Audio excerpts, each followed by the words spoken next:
Ok, então vamos terminando o zazen aqui, já que vocês tiveram o zazen técnico. Tá bom?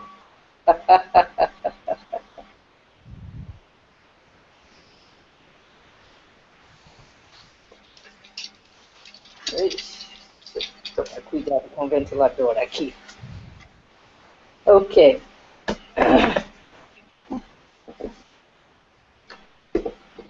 Sobre na minha linha. Isso, tá bom? Bom, Está bem então, divulgado. isso, muito obrigado.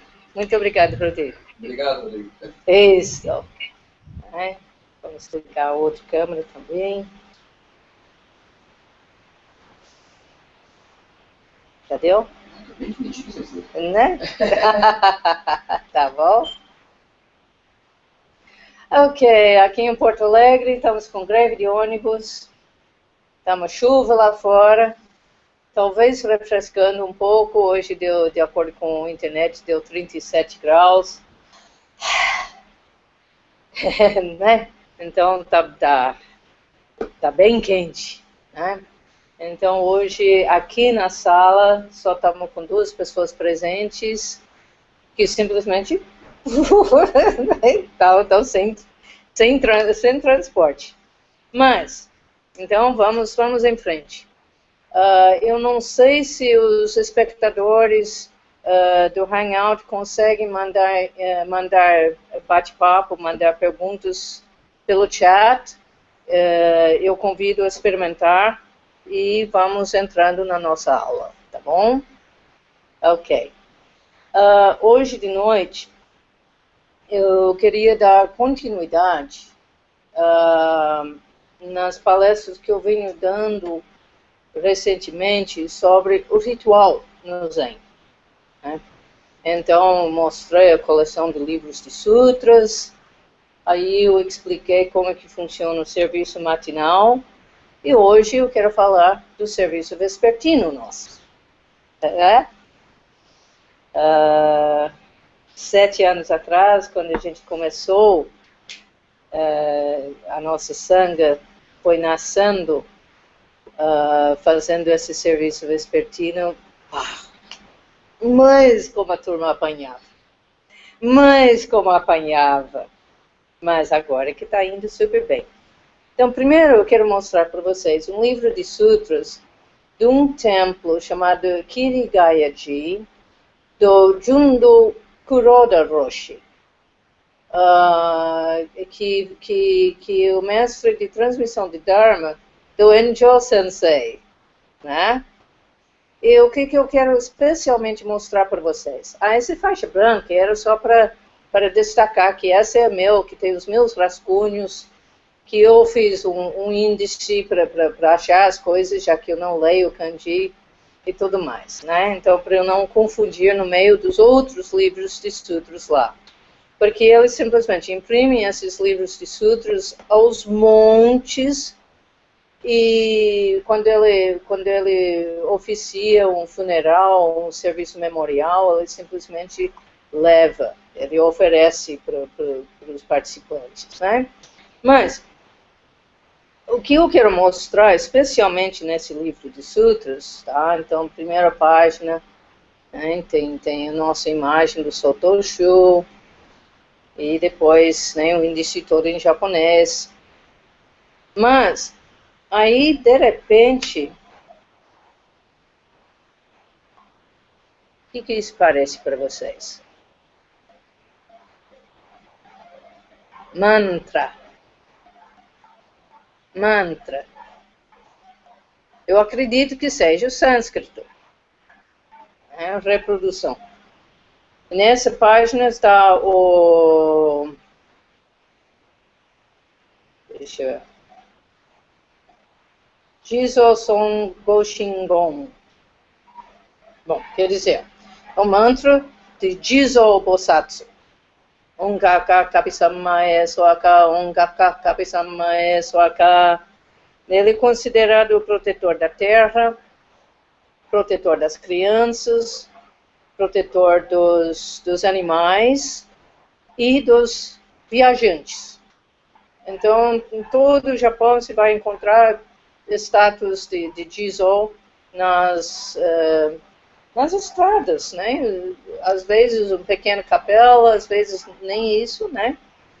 Mas aí o outro Daikoku Ten Goshingon, Om Makakyarara Swaka, Om Makakyarara Swaka, Om Makakyarara Swaka. Então, não deixe ninguém falar que não se usa mantras no Zen. Se conhece muito bem os mantras. Que não dá a mesma importância. Tá?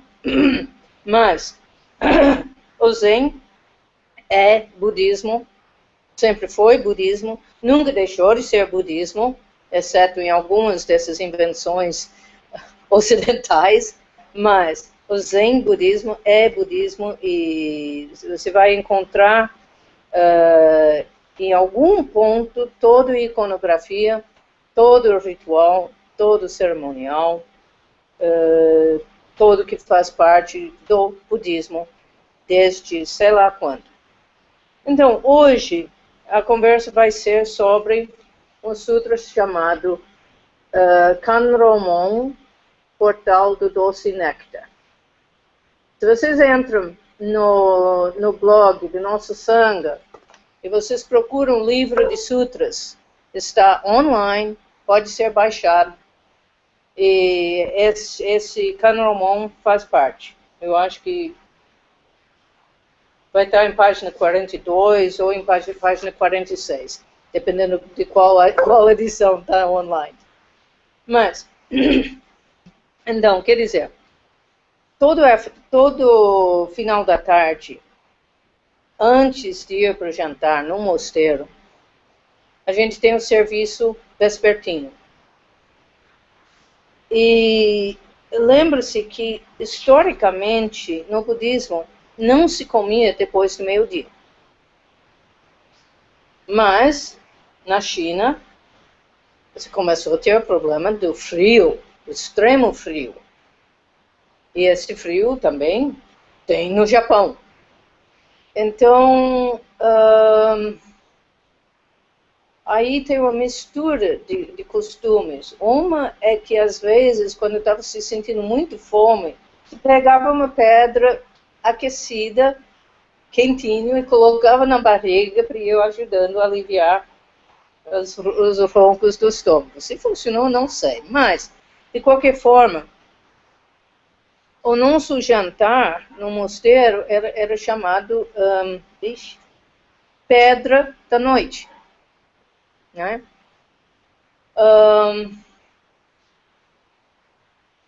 Então, e antes dessa cerimônia, a gente fazia o serviço vespertino, que começava com Daihishin Dharani, mantra da grande mente de compaixão, e seguia por esse Kanromon, portal do doce néctar. Aí, Dharani é mantra longo, comprido. Então, Daihishin Dharani é uma mantra comprido. Como vocês podem ver, que está quase uma página e meia, essa mantra. É um mantra bem comprido. E a nossa pronúncia, os dharanis, os mantras, tradicionalmente não são traduzidos. Tá? Então, o que nós estamos fazendo quando nós recitamos um dharani, ou uma mantra, um mantra é masculino. Ai, essa língua. Ok. Nós estamos fazendo a nossa pronúncia brasileira da pronúncia japonesa, que é a pronúncia da transliteração chinesa do sânscrito original. Então, quando você vai ouvir o Daihishin Dharani recitado por um grupo chinês, ou por um grupo vietnamita, ou coreano, vai meio dar a impressão de ser totalmente outra coisa. Se a gente presta atenção nas palavras, a gente até que consegue ir acompanhar e percebe que sim, eles estão recitando exatamente a mesma coisa, só que com outra pronúncia. Né? Então, aí o que acontece? Alguns grupos ocidentais inventaram que eles querem consertar o nosso budismo, o nosso zen. Então, o que eles querem fazer? Então, por exemplo, os taranis, eles ficam querendo fazer pesquisas, tentando resgatar o sânscrito, para tentar resgatar o significado, para fazer uma tradução, por exemplo, para o inglês. Bom, como que eu vejo isso? Acredita-se que os mantras carregam uma certa energia. E eu já vivenciei em cerimônias públicas no Japão, em cerimônias em geral, né? Algo que a única palavra que eu tenho para descrever é energia. Está realmente rolando alguma coisa muito forte, muito perceptível, mas que a gente não consegue enxergar e medir, mas que é muito perceptível. Então, aí se considera que esses mantras, especialmente quando eles vêm sendo transmitido, professor para aluno, professor para aluno, professor para aluno, quando a gente recita da forma que por exemplo, da forma que os meus alunos aprenderam comigo, que é da forma que eu aprendi com os meus professores, que me ensinaram o jeito que eles aprenderam com seus professores, e aí tudo blá, blá, blá. Eu acredito, sinceramente, que nós estamos conectando com toda essa linhagem, num sentido energético. Eu acho que toda tentativa de, não, vamos consertar, então vamos traduzir, vamos reconstruir o sânscrito e traduzir para o inglês e recitar em inglês, ao meu ver, estamos cortando com a linhagem, estamos cortando com a energia. Mesmo o sutra Makahanya Haramita Shingyo, que, para ser corretamente traduzido esse título, seria a essência do sutra da grande sabedoria, porque não tem nada com coração de grande sabedoria. Não, é a essência, é o núcleo, em poucas palavras, dos ensinamentos que estão no texto de 600 volumes chamado A Grande Sabedoria. Né?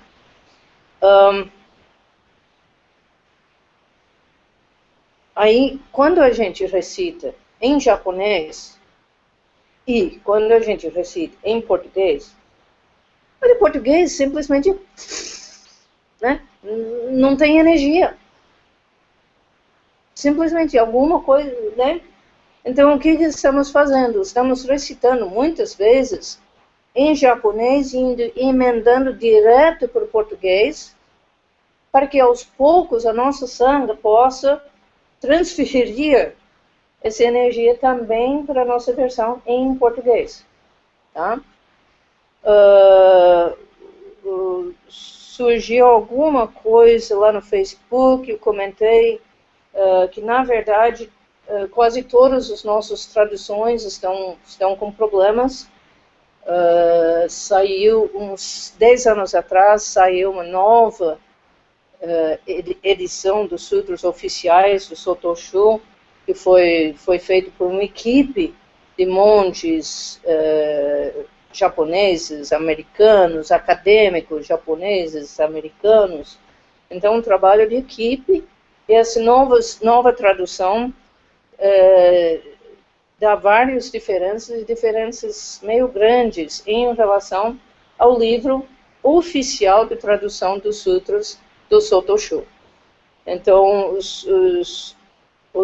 as traduções mais confiáveis que temos atualmente, que foram feitas pela Monge Coen, no Zen do Brasil, mas foram baseados na edição antiga do livro de sutras, oficial. em inglês. Então, quer dizer, já ficou desatualizado. Então, nós temos um belo trabalho por frente.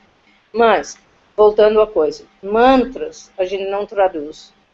E, de preferência, nem se preocupe muito com o que está dizendo, o significado intelectual, conceitual.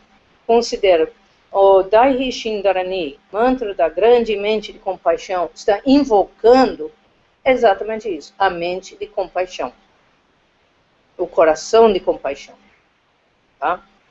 Bom, aí, então, no serviço vespertino, recita-se Daihi Shindarani e vai direto para Kanromon. Esse Kanromon é um texto de alimentar os espíritos famintos. Se vocês lembram das tradições que falam dos 6 reinos, né? Nós temos o reino das devas, nós temos o reino humano, o reino animal, o reino dos seres dos infernos, o reino dos espíritos famintos. Eu acho que o 6º acaba sendo das Asuras, que são, às vezes são colocados aqui meio junto com os Devas, mas são seres extremamente competitivos e brigantes entre si, mas também são os titãs, vamos dizer. São semideuses. Então, alguns sistemas colocam eles aqui embaixo, como parte como num dos infernos, e outros colocam meio ao lado dos devas. Né? Mas, então, nós temos essa categoria que consideramos espírito faminto. E o que é esse espírito faminto? Bom, a questão de se a gente continua depois da morte, nós não temos prova de nada. Né? O que nós acreditamos no budismo é que o que continua seria o fluxo de consciência, meio como uma bola de energia, mas nada de material, nada sólido, que pode até ir lapidando, polindo, mas nem como motorista que sai de um carro e entra num outro carro, para depois vai trocando de carro, né? Então, no budismo não se acredita nessa coisa de uma alma fixo, né? Que vai trocando de corpo e trocando de corpo e trocando de corpo. Tá? Mas se fala sim em fluxo mental que é mantido energeticamente ligado pelos karmas, os karmas positivos e os karmas negativos. Né? E no caso, a tradição diz que as pessoas invejosas e as pessoas que gananciosos, que nunca estão satisfeitos, vão ter uma tendência de renascer nesse inferno dos espíritos famintos. E como que eles são apresentados? Né? Os desenhos japoneses vão mostrar uma figura com cabelo, né? Aí, daquele jeito. Né? Cara, um rosto de sofrimento, de desespero, um pescoço que não passa de largura, do tamanho de um palito, que não tem possibilidade de passar nada, de tão fininho. E um barriga todo estendido, como é muito comum quando se tem malnutrição. Né? Porque o que acontece com esses seres? Qual é a característica desse inferno dos espíritos famintos? Quando eles descobrem o alimento, na hora que esse alimento toca o lábio, vira brasa. Então é impossível de comer. Quando eles descobrem água, na hora que vai tocar o lábio, vira pus. Então eles não conseguem se alimentar. Tá? Tradicionalmente, na tradição Mahayana, isso vem de uma situação onde um dos discípulos do Buda teria sonhado, que era clarividente, teria sonhado vendo a sua mãe nesse inferno, como espírito faminto. E o Buda teria falado para ele, então você vai fazer, no dia que termina o nosso retiro, você vai preparar uma refeição especial para toda a Sangha, para toda a comunidade, e isso vai ser dedicado à sua mãe. Então, no final do retiro, ele realmente ele ofereceu essa refeição especial para toda a comunidade, e depois eles dedicaram todos os méritos para a mãe dele, e depois ele sonhou que a mãe já havia sido, acho que, se não me engano, que ela já estava renascendo no mundo humano. De qualquer forma, ela já não estava mais no reino dos espíritos famintos. Tá? Bom, aí, então aqui nós temos uma cerimônia onde vamos alimentar os espíritos famintos.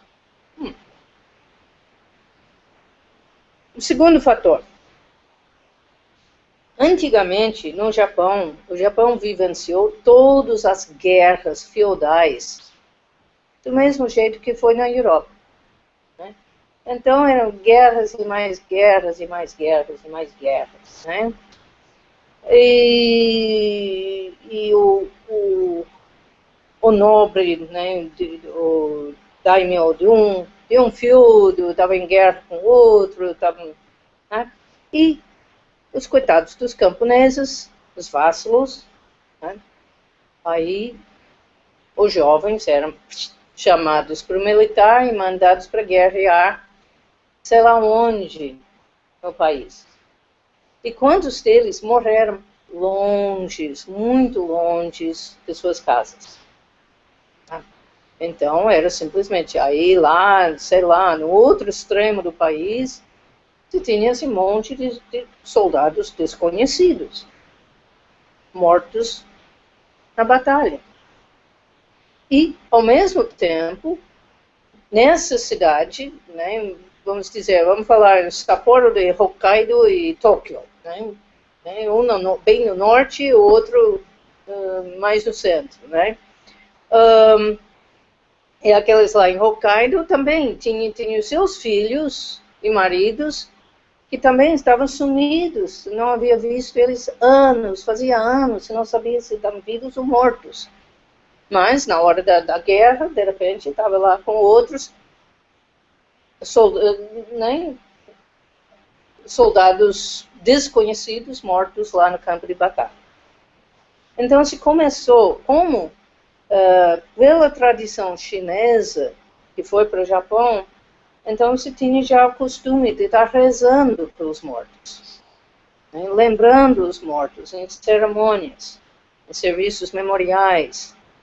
E aí ficou bom, mas a gente nem sabe, eu nem sei se meu filho está vivo ou morto, o que eu faço?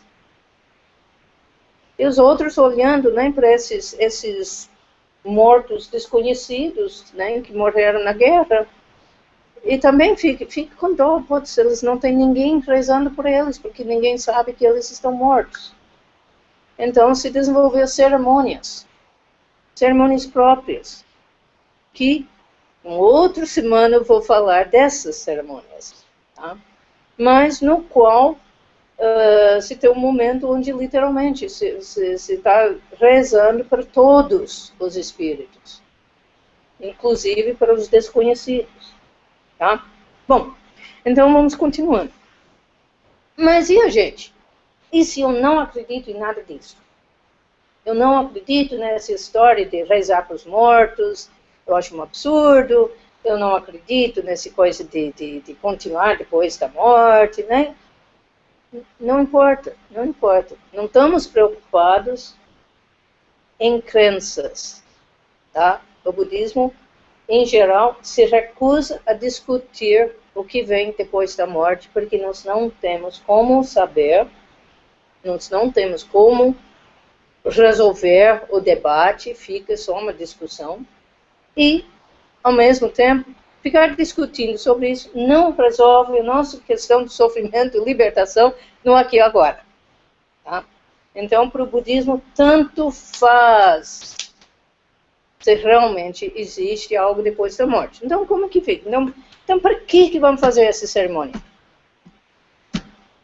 Essa questão dos 6 reinos, nós vivemos esses 6 reinos diariamente, milhares de vezes. Estamos constantemente circulando por aí, né? Aquele dia que estamos presos no trânsito, né? Esses dias de calor, falaram que deu 47 graus aqui em Porto Alegre. Eu não vi porque eu estava lá no SEB, mas estava um forno. Estava um forno. Então eu fico imaginando. Imagina estar preso no trânsito, num carrinho, sem ar-condicionado, sem nada de ventinho, e o trânsito parado. Isso é um inferno, vamos dizer a verdade. Isso é sofrimento. Precisa ter muito presença para conseguir botar uma música, para conseguir não ficar no inferno nessas condições. Então, óbvio, a partir da nossa prática, podemos botar uma música boa, podemos botar um livro eletrônico, um audiolivro, né? Podemos botar uma palestra do Dharma, né? Nós podemos nos ocupar de outras maneiras para não ficar lá sofrendo. Mas, vamos chamar aquilo um momento de inferno. Ao mesmo tempo, temos também os momentos de animal. Eu tô com fome, eu tô com fome. Ai, né? Nem quantas vezes a gente não ficou assim? Né? Ai, eu quero pizza. Sorvete, né? Nós temos do nosso lado. E o sexo, e o sono. Quando a gente não quer acordar, aquele dia que a gente não quer levantar, né? Estamos no reino dos animais. Tá? E aquele momento que está tudo maravilhoso. Estamos no mundo dos devas. Aquele dia que estamos na praia, o tempo super gostoso, nem quente demais, nem frio demais, uma brisa suave, o céu lindíssimo. Estamos no mundo dos devas. Ou aquele quando está em guerra, competindo com alguém, eu vou vencer você, né? Porque muitos de vocês vivem isso no trabalho, né? Aí estão no mundo dos titãs, dos asuras. Né? Então, quer dizer, estamos o tempo todo, passamos muito pouco tempo simplesmente no reino dos humanos. Mas que é o reino onde nós temos as melhores possibilidades de entender o que está acontecendo e de nos libertarmos definitivamente do sofrimento. Então, aí, quando recitamos este Kanwomon, parte do espírito da coisa é de tratar de nosso próprio espírito faminto. Porque nós fizemos, numa sociedade consumista, somos bombardeados de propagandas que despertam, eu quero isso, eu quero aquilo, não tenho paz enquanto que eu não consigo aquilo. Né? Seja um carro novo, seja um novo celular, seja uma televisão de 42 polegadas, de plasma? Plasma? Não sei. LED. LED, né? De tanto a gente recebe esses propagandas, né? Por exemplo, eu tenho um celular Android 2.3 que eu comprei 2 anos atrás. está funcionando maravilhosamente, mas eu me vejo sempre cercado pelas aquelas coisas de começar a achar que, ai, ele ficou velho. Aí ele não faz as mesmas coisas que os novos fazem. E achar que eu teria que jogar fora um telefone que funciona perfeitamente bem até hoje, que maravilha, obrigado. Mas, se eu for me entregar as propagandas, esse espírito consumista, eu vou ficando achando que não, já ficou velho, eu vou ter que trocar para um novo. Isto é o lado do espírito faminto em mim. Quando eu estou achando que alguma coisa que serve perfeitamente bem, já não serve mais. Tá? Um carro, né, que pode durar anos se for bem cuidado. Por que temos que trocar de 3 em 3 anos? Só para manter o status? Né? Será que status me dá paz e tranquilidade? Né? Então, por que eu termino de pagar as prestações de um carro e eu vou ter que pegar outro? Né? Tá. Então, nisto, além de estar recitando Kanromon com o espírito de, através da energia, do mérito da nossa prática, estar alimentando possíveis espíritos famintos, também vamos alimentando o espírito faminto que tem dentro de nós mesmos. Tá? E nos ajudando a tomar consciência do nosso lado espírito faminto. Então, como é que começa? Então, ele começa com o convite para a manifestação dos 3 tesouros, que é uma parte honra o Supremo, aos Budas nas 10 direções, honra ao Dharma, honra a Sangha, honra ao Shakyamuni Buda, honra ao Avalokiteshvara Bodhisattva, honra a Ananda Sonja. Eu não estou lendo todo, estou simplesmente transmitindo a ideia. Aí vamos para uma parte, voto para alimentar os espíritos famintos. Então, nesse, estamos afirmando que estamos oferecendo esses alimentos a todos os espíritos famintos, os convidando a vir aqui, a se reunirem aqui, nós compartilhamos das suas infelicidades e oferecemos esses alimentos, espero que satisfaçam sua fome e sede. Aí nós começamos com reza para compartilhar a alimentação, rezo para acordar para a mente de iluminação, rezo também para que todos recebendo essa oferta possam se libertar e se livrar de todos os sofrimentos e renascerem felizes, poderão brincar livremente nos campos da terra pura através do espaço de tempo. Aí vamos rezar para atingir esses votos, reza para transferir os méritos dessa prática e reza repetido para obter o caminho iluminado. E aí começamos com os dharanis, ou mantras, mas agora são mantras curtos, né? Então, Dharani convidando a manifestação de todos os deuses e demônios. Nobo bohori gyani tani tatang yataya. A turma apanhava no começo. Igual, Nobo bohori gyari tari tatatagyataya. Era um sofrimento inicialmente. Agora eles vão, né, brincando. Dharani de esmagar os portais do inferno e abrir as gargantas dos espíritos. Então, lembra-se que eu falei, era nem o pescoço desse tamanho, né? Então, é um mantra para abrir a garganta, para que o alimento possa entrar, né? Aí depois, Dharani de purificação do alimento com a radiância de inúmeras virtudes.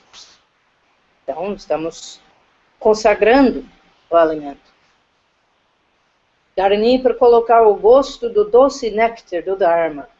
Então, novamente, consagrando.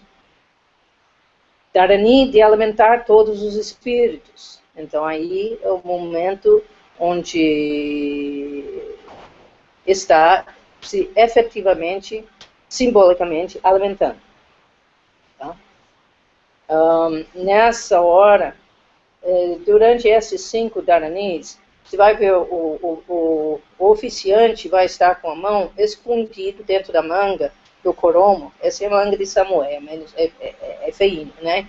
Mas ele vai estar fazendo movimentos de acordo com o que está acontecendo. E nesse momento ele está literalmente colocando o alimento dentro da boca do ser, simbolicamente, tá? Ok, daí nós vamos para Dharani para convidar os Budas das 5 famílias. Bom, mas esse negócio de 5 famílias não é coisa do budismo tibetano? É que no budismo tibetano é mais explícita, é mais visível. Mas, como eu falei, o Zen é budismo, sempre foi budismo. E os 5 famílias de Buda faz parte do budismo.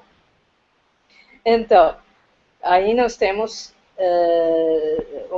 5 mantras, e aí eu fiz uma pesquisa, justamente aqui que está a imagem sânscrito representando essas 5 famílias. Tá? Então, nós temos, no centro seria Buda Virochana, que representa a família de Buda, e aqui nesse diagrama ele está no centro. Né? No Kanromon, ele está recitado na terceira posição. Tá? E quando estamos convidando as manifestações dos Budas da família de Buda. Tá? Então, e a característica dele é converter toda a ignorância em sabedoria acolhedora. Aí o segundo, no leste, eu acredito que seria este aqui, é o Buda Akshobhya, da família Vajra. Né? E no Kanromon ele aparece no 4º lugar, também da família Vrajna. É ele que converte ódio e raiva em sabedoria, sabedoria que é semelhante a um espelho.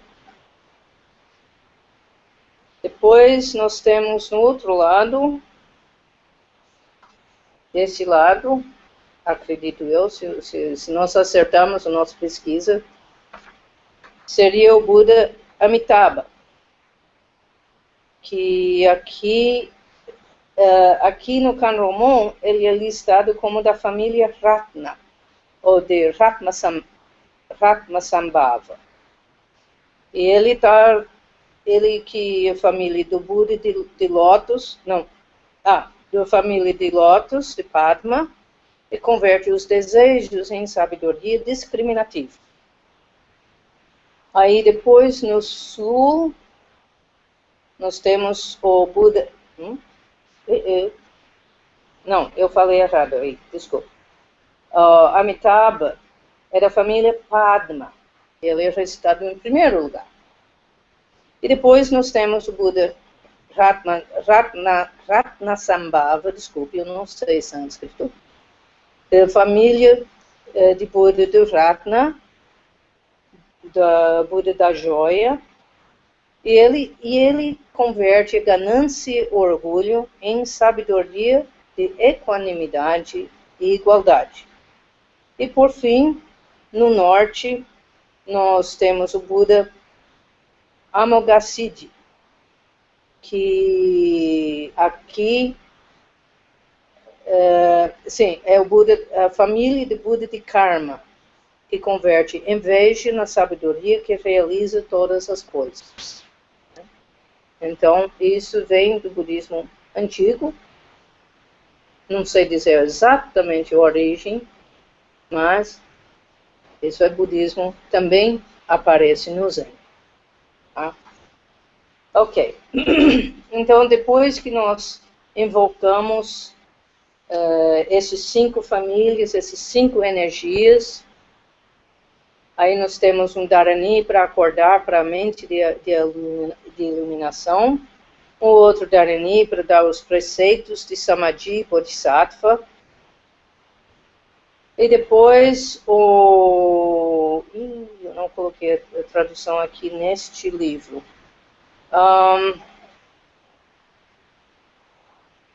Você pode me trazer aquele que está na frente?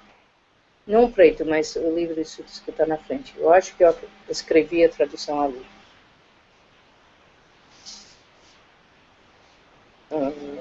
Desculpe.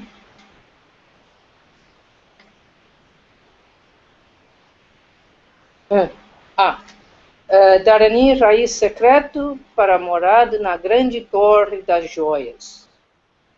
Depois, um Dharani de iniciação a mantra da radiância dos Budas. E, por fim,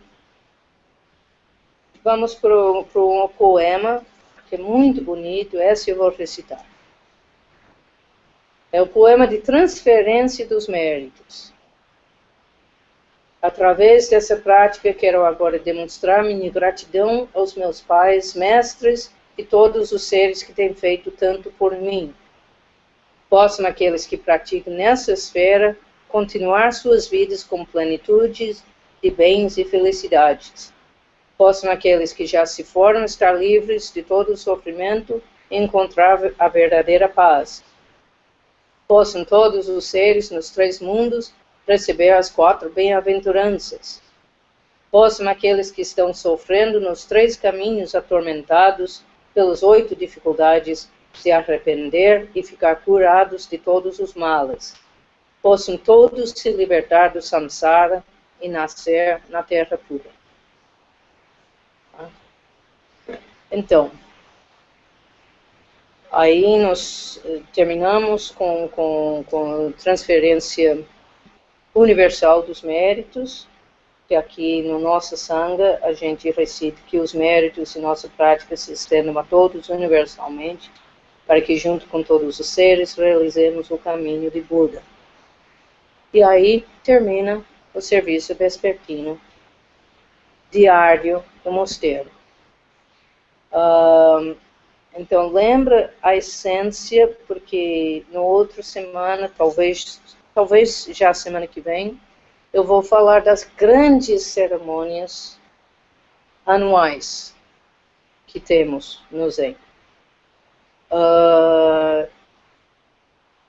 E 3 dessas cerimônias, em 3 dessas cerimônias é recitado este Kanromon, da Rishindarani Kanromon. Só que as cerimônias grandes, aí é uma cerimônia bem elaborada e complexo e muito bonito. E no Japão, realmente, todos os membros do templo, que lembra-se que numa das palestras eu expliquei que corresponderia um pouco mais aos nossos paroquianos aqui no Ocidente, elas enchem os templos para essas cerimônias. Mas isso é papo para outra hora.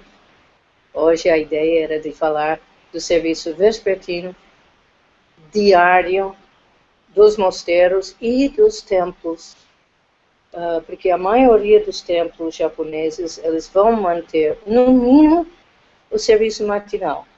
E muitos vão manter também serviço matinal e também serviço vespertino. Pode ser, de repente, é um noviço que vai lá e faz o serviço. Mas se mantém essas tradições.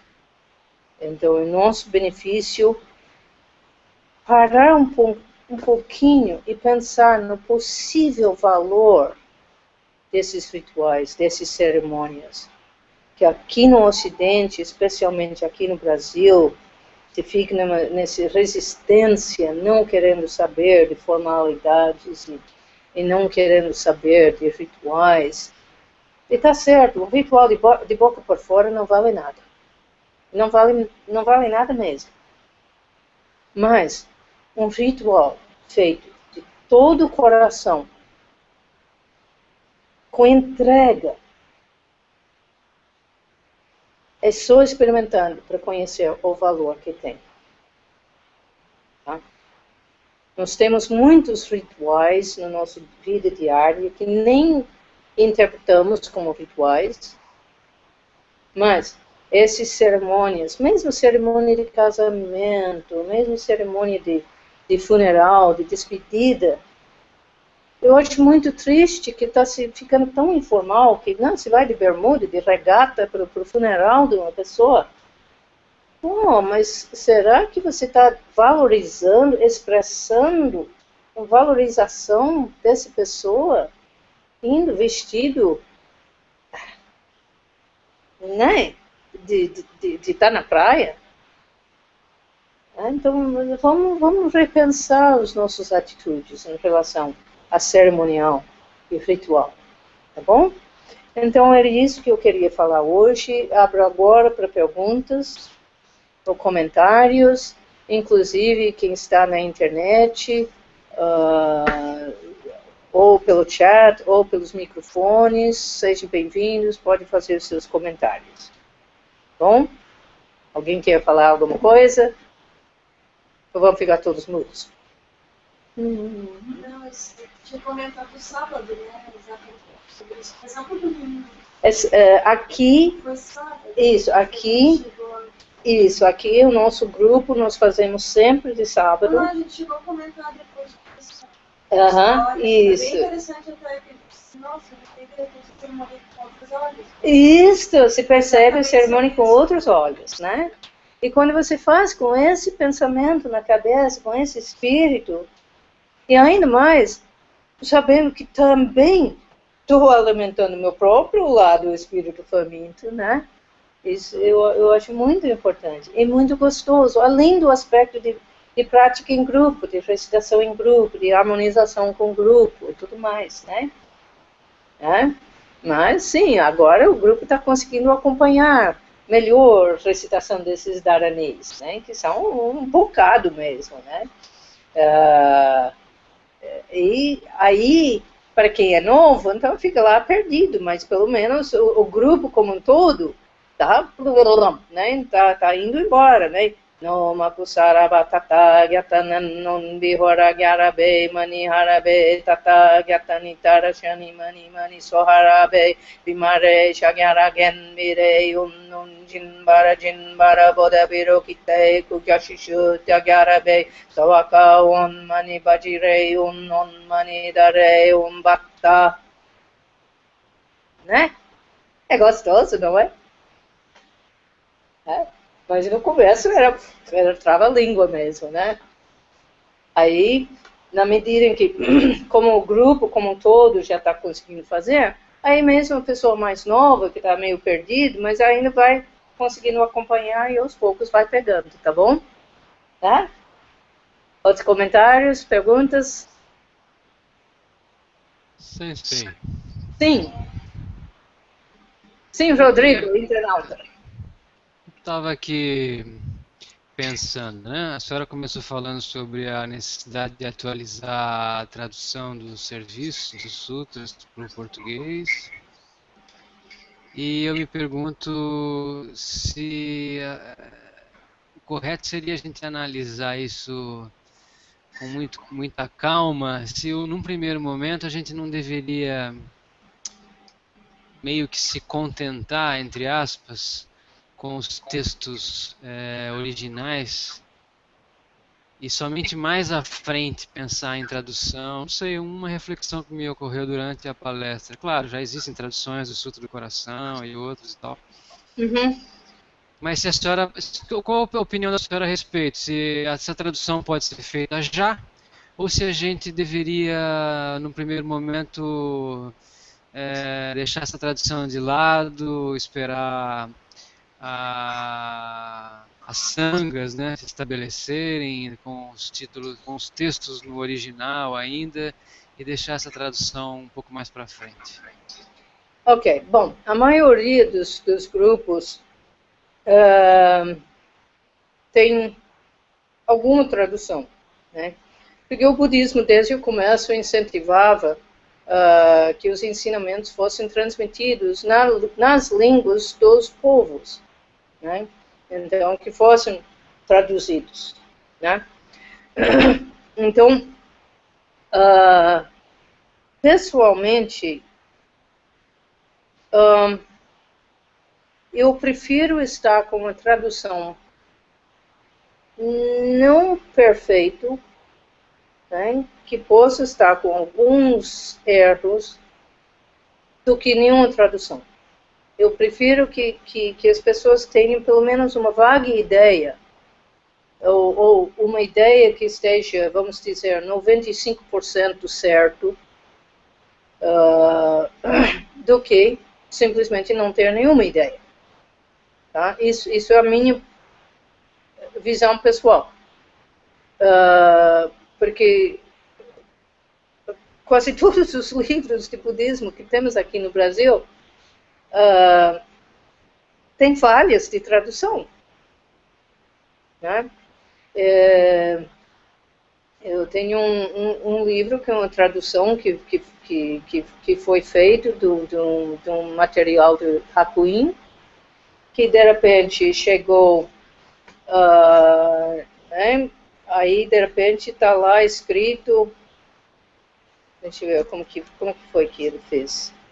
Ok, né? O nosso Makahani termina com gate, gate, hara, gate, né? Haraso gate, bochi soaka, certo? E aí, de repente, traduzido, portão, portão, portão, portão,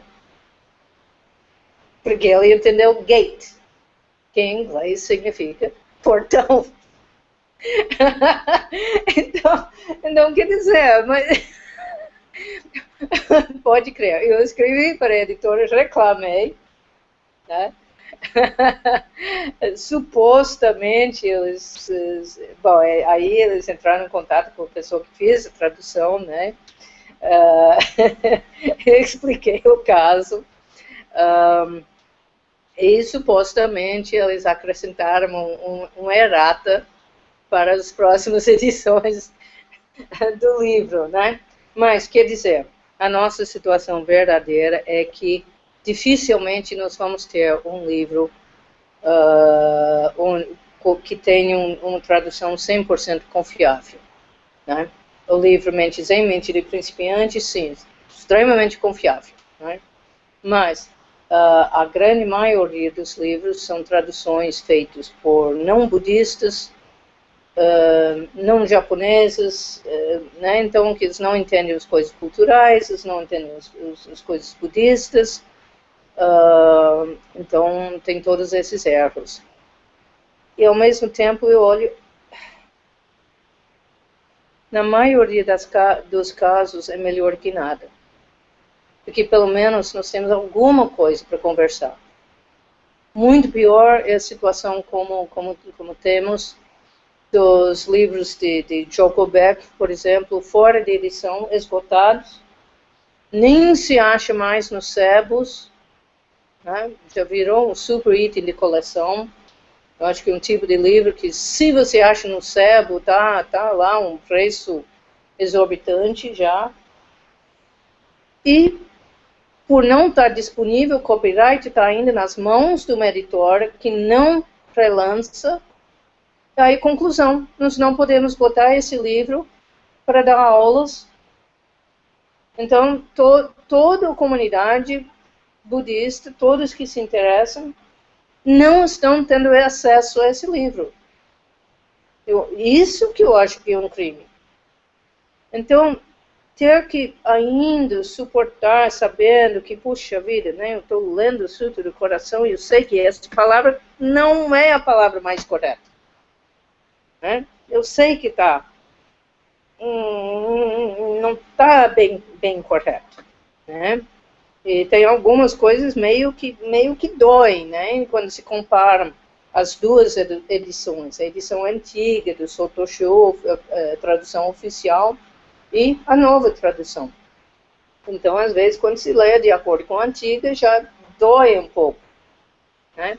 Mas, pessoalmente, eu prefiro vamos aguentando isso enquanto que vamos nos estruturando para, quem sabe, começar, sim, a traduzir não somente textos para botar na internet, coisa assim, mas para estar traduzindo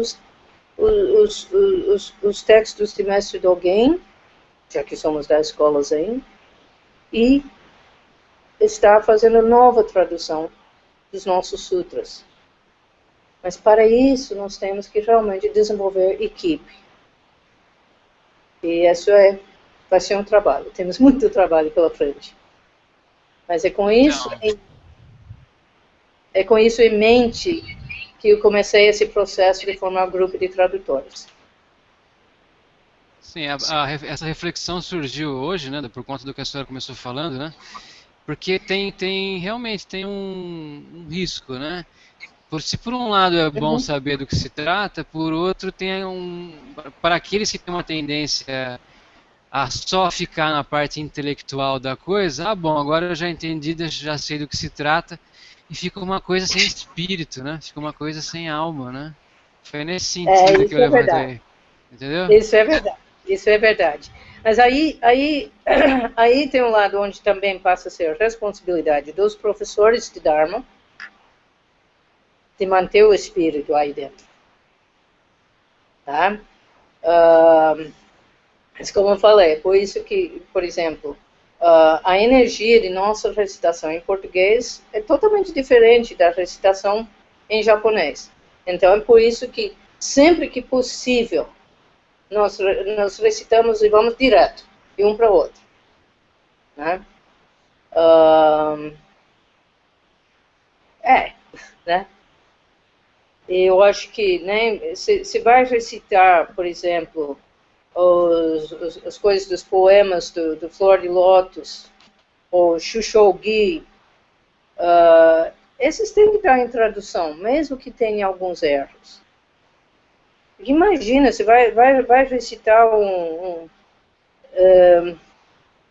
no Mosteiro Feminino, a gente recitava o capítulo inteiro do Fumonbon, que é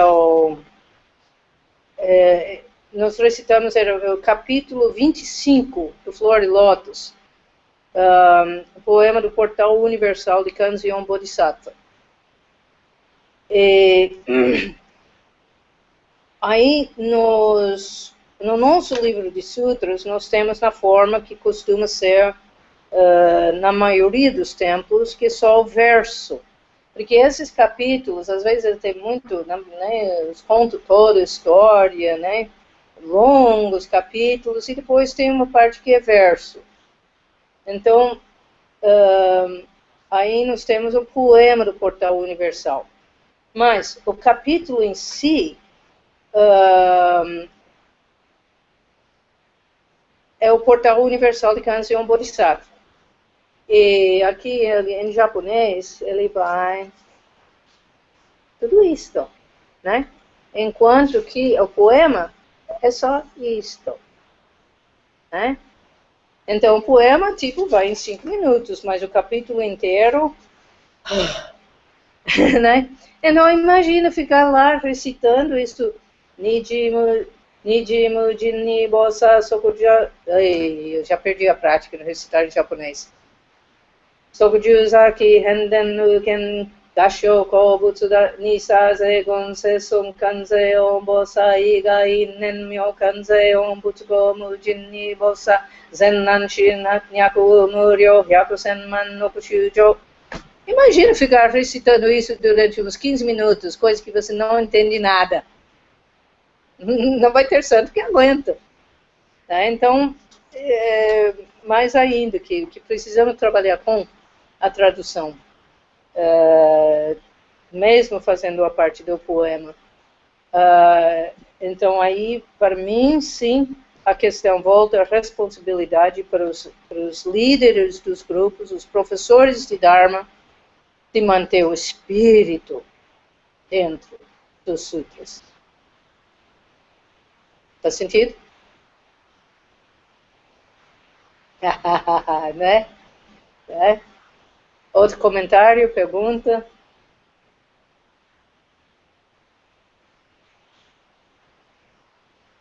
Tá? Só que essa é interessante ver essa parte do cerimonial, que quando se aplica isso na vida, no exemplo, né? Uhum. No fundo, isso tudo a gente começa a Isso que você aplicar tá isso nessa parte prática da vida, né? Uhum. Porque como a senhora disse que a gente tem vários tipos de rituais, né, diários, e quando a gente vê essas coisas, elas fluem de uma outra forma, né? Então a compreensão das coisas, porque o que eu acho bacana do cerimonial em si é que muitas vezes se erra um instrumento, se pula uma frase, se acha que sabe de cor e aí se vai já para a parte que mais gosta, um exemplo, né? Então, e assim a gente faz na vida cotidiana, né? Então, tipo, faz uma coisa, mas então, eu gosto mais de ir lá, então perde o foco, meio que apaga e vai para uma outra coisa. Vai lá e faz, eu disse, não, mas eu estava fazendo lá aquilo que eu estava fazendo mesmo, né? E eu, pelo menos, eu já passei por isso várias vezes, né? Uhum. De estar aqui, ou com o livro, aí quando vê, eu não preciso do livro, né? E de repente, putz, me deu um branco. Né? Então, ou, né? E aí ficava cachorro, né? Até se encontrar de novo, né?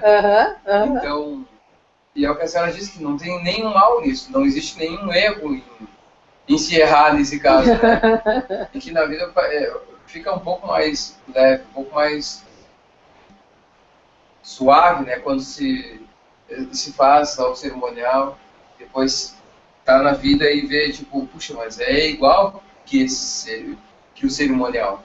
Isso. Então, que tem hora para começar, hora para se acabar, tem a forma certa de se fazer, mas se faz de uma outra forma. É o que a senhora diz, né, que o que interessa mesmo é o coração que está sendo. Né?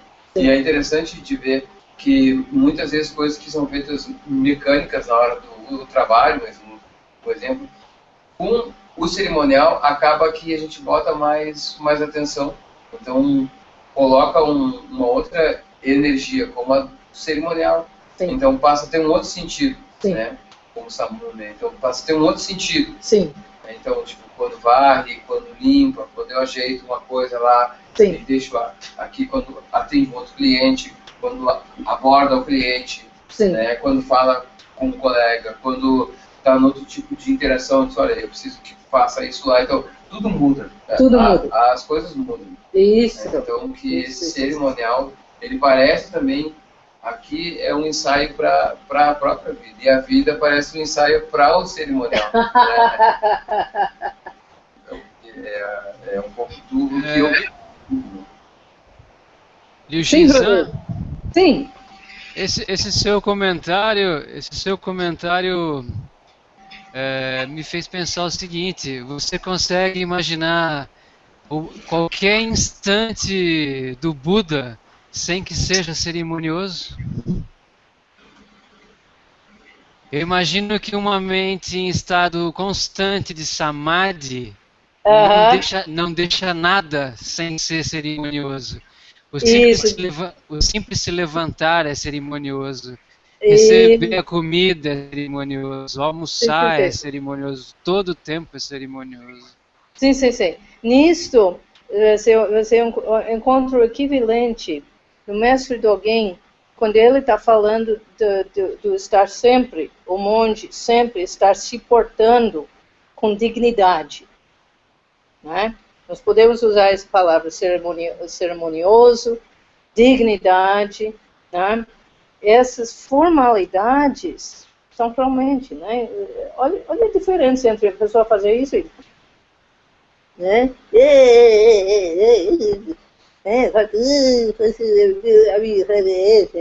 Né? Ou faz, né? Coluna reta, né? Um é digno e o outro simplesmente, né? Eu me divirto vendo alguns que fazem reverência literalmente, parece eu.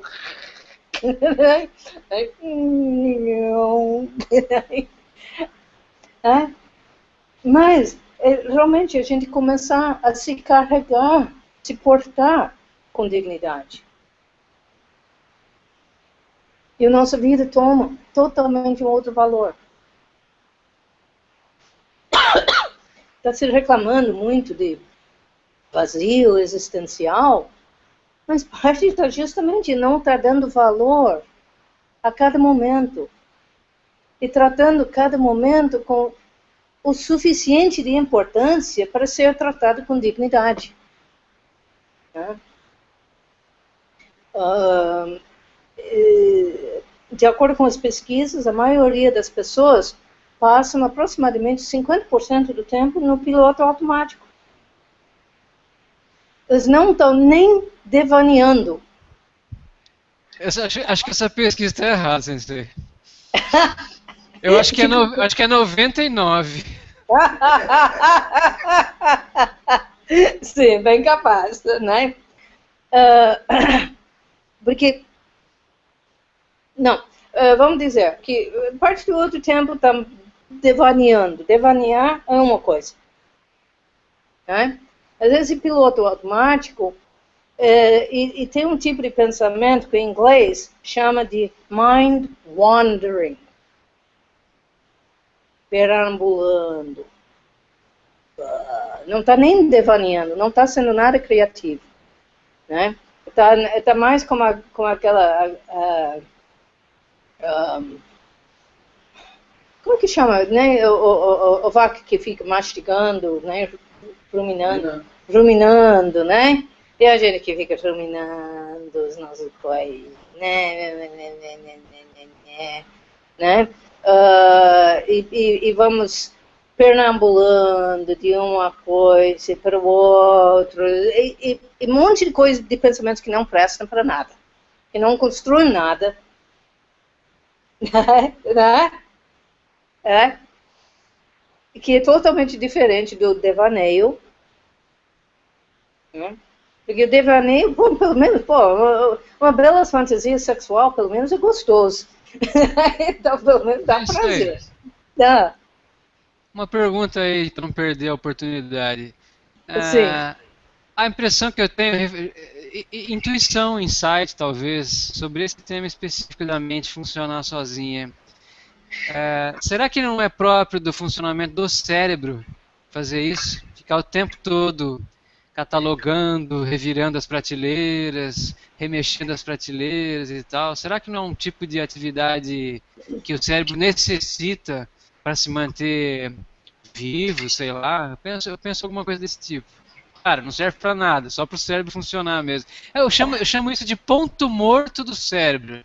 Não sei se a senhora entende a expressão. É que nem um cara que não pode desligar nunca. Se desligar o motor... Mas, para mim, o ponto morto do cérebro seria aquele ponto de quietude. Entendeu? Se você já sentou em meditação, onde realmente entrou no silêncio, está plenamente consciente, mas está no silêncio. Aí sim está com o carro no ponto morto. Está lá.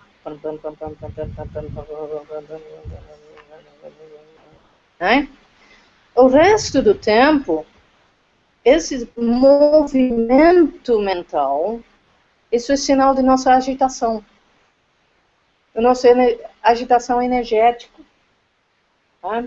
Às vezes a gente sai, vai para o trabalho, vai para o ônibus, e a gente volta para casa simplesmente parecendo que estamos no meio de um furacão. É óbvio que essa hora, né, a mente é estimulado. Né? Aí a gente senta e tenta fazer meditação, não para, não para, não para. Né? Às vezes, dependendo do que a gente está passando, a gente leva 3 dias de um retiro para finalmente aquietar. Entendeu? Então, para mim, esse mente agitado, esse mente constantemente ruminando e viajando, é sinal da agitação e não do uso correto da mente. O uso correto da mente seria 1 mais 1 igual a 2. Então, esses raciocínios lógicos, os procedimentos, um médico que está atendendo um paciente, está analisando os sintomas para chegar no diagnóstico, ou a gente está estudando os sutras, estamos debatendo o que significa, o que está dizendo, mas esse lado de estar ruminando, não, porque semana passada ele falou comigo de um tal jeito que eu mato a próxima vez que eu conto, isso não serve para nada. Entendeu? E esse de estar simplesmente perdido no espaço, no tempo. Nós temos uma expressão em inglês que também está sendo impossível de traduzir para o português, que é chamado spaced out. E muitas pessoas, quando sentam o zazen, em lugar de estar fazendo alguma coisa que remotamente lembra de shikantaza, na realidade, estão simplesmente...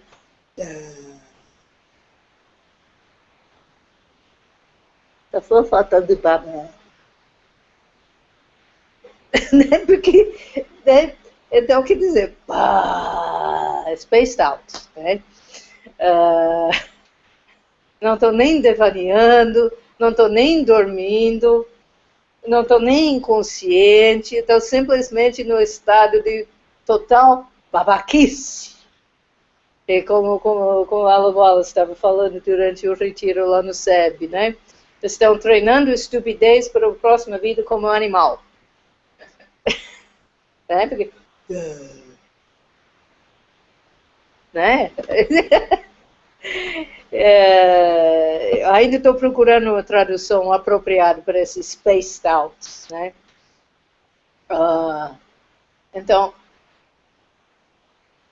o que nós queremos, sim, é descobrir esse estado de consciência que é lúcida, clara, presente e, ao mesmo tempo, tranquilo. A sensação que eu tenho... Desculpa, a sensação que eu tenho desse estado que a senhora está falando é a sensação de estar dentro de uma gruta onde ficam minando do teto poucas gotas e a acústica da gruta faz aquele som da gota preencher todo o espaço. E a mente tem uma sensação de uma estabilidade assim indescritível, entende? Como se você estivesse atento a... Se um fio de cabelo caísse no chão, você perceberia. Isso, né? Mas né, está em cima de uma tranquilidade da mente. Né? Então, esses remoendo o passado, ou remoendo o futuro que nem aconteceu, né? Mas a gente fica contando história de como vai ter um desastre, né? Né? E a gente fica remoendo essa coisa do futuro, né? É meio difícil remoer uma coisa que ainda não aconteceu, mas a gente criou a história e fica repetindo a história. Então, por isso que estou falando, insistindo, então, remoendo o futuro também. Isso não serve para nada. Isso não nos leva a lugar nenhum, só gasta energia e só cria nosso sofrimento. É péssimo uso para esse equipamento que temos. que tem sua função correta. Tá bom? Mais alguma coisa? Comentário? Pergunta? Ok. Então, vamos fazer o nosso dedicatório para encerrar por aqui. Tá? Aqui está. Tá?